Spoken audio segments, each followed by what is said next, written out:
শুধুমাত্র 4 রাকাত নফল নামাজ পড়ে আল্লাহ তাআলার দরবারে যা চাইবেন সবকিছুই আল্লাহ তাআলা কবুল করে দেবেন ইনশাআল্লাহ। কোন নিয়মে এই 4 রাকাত নামাজ পড়তে হবে সে বিষয়ে আজকের ভিডিওটি। সম্মানিত এমআরএস অ্যাবাউট ইসলামের শ্রোতা মণ্ডলী, আশা করছি আল্লাহর রহমতে আপনারা সকলেই অনেক অনেক ভালো আছেন। তো বন্ধুরা, আবারও চলে আসলাম একটি নতুন ভিডিও নিয়ে। ভিডিওটির উদ্দেশ্য হচ্ছে আল্লাহ তাআলার বাণীগুলো আপনাদের কাছে পৌঁছানো।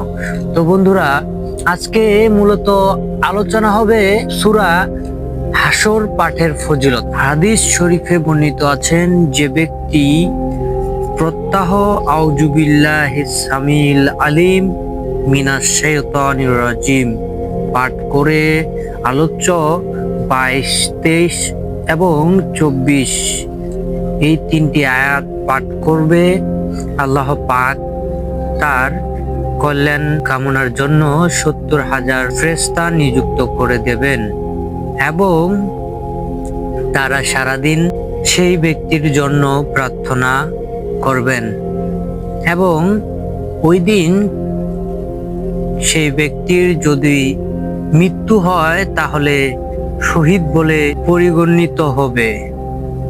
হাদিস তিরমিজি ও দারমি।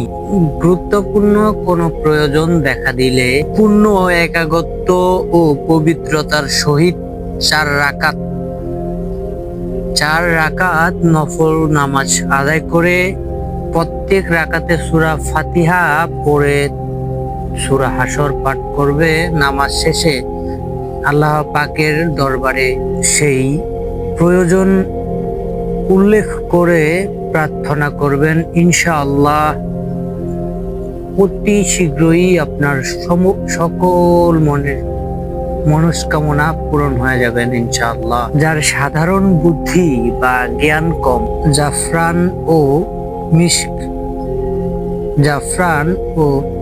গোলাপ জলের সাহায্যে কালি বানিয়ে চীনামাটির বাসনে পূর্ণ পবিত্রতার সহিত বিসমিল্লাহ সহ সূরা হাসর লিখে গোলাপ জলের ধৌত করে 41 দিন ভোরে খালি পেটে পান করলে ইনশাআল্লাহ আল্লাহ তাআলা তার জ্ঞান বুদ্ধি বৃদ্ধি করে দেবেন। বন্ধুরা, ভিডিওটি এ পর্যন্তই ছিল। দেখা হচ্ছে পরবর্তী ভিডিওতে।